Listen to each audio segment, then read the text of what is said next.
Hi, this is Coach Vicki for the Functional Fitness Tip of the Week. It's summertime. We've been talking about getting out and getting more active. One of the things we're encouraging people to do to get out on their bikes and be moving around town, charting their miles. We can convert those miles to dollars for charity. Also incentives to come into the gym, riding your bike. It's a great warm-up and a cool down for your workout. So we're going to talk about bicycling, two things: how to use the bicycles correctly in the gym when you're using them as part of your workout, and then some tips for bicycling when you're outside the gym. We'll start first with the bicycles inside the gym. 3 tips for you. Number 1, always make sure, no matter what you're doing in the gym, make sure that you have the bike set up correctly for you. It only takes a few minutes. All you need to do is unscrew the pin, it'll pull out, it'll allow you to slide up and down the stem. We call this the saddle in bicycle talk, not the seat.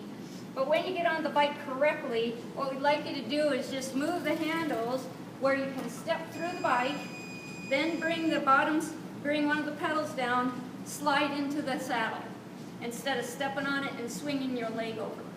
Then when you're sitting in the saddle, your heel should fit perfectly at the bottom of the pedal.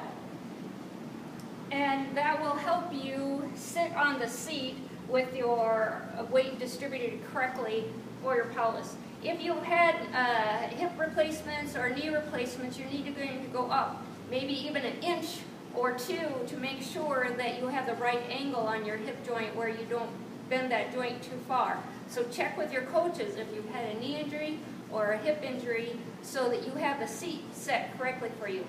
You check the height by putting your heel in the pedal.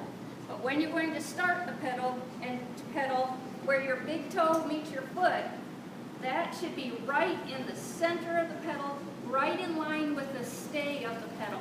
So you pedal with the ball of your foot so it allows your foot to rotate correctly through the revolution of the bike. If you sit with your heel or your arch, you don't get the right movement for your foot.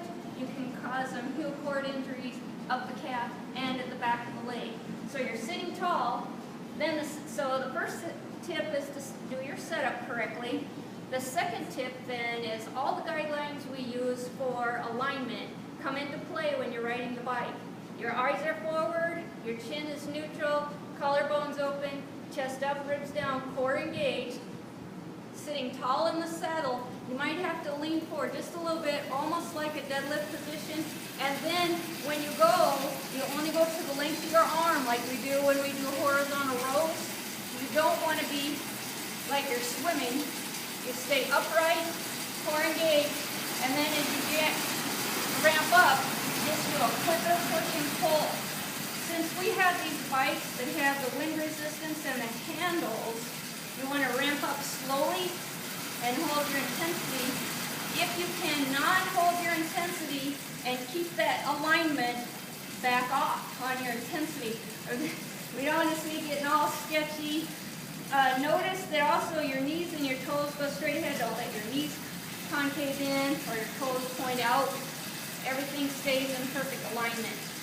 On this assault bike, you can also adjust the seat at the stem and the distance. So somebody like me who's a little shorter waisted with a short arm should grab a hold of the little pin here and allow the bike seat to slide forward or back.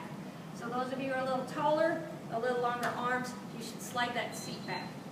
What you should do is from your elbow resting on the front of the bike and your fingertips to the front should be the distance you should use on this particular bike, because you can slide the seat forward and back. So those are the 3 tips. Take the time to do your setup correctly, use your alignment guidelines, chest up, ribs down, and your third thing is when you're doing an interval, gently increase your speed into the interval and gently fade out of your interval.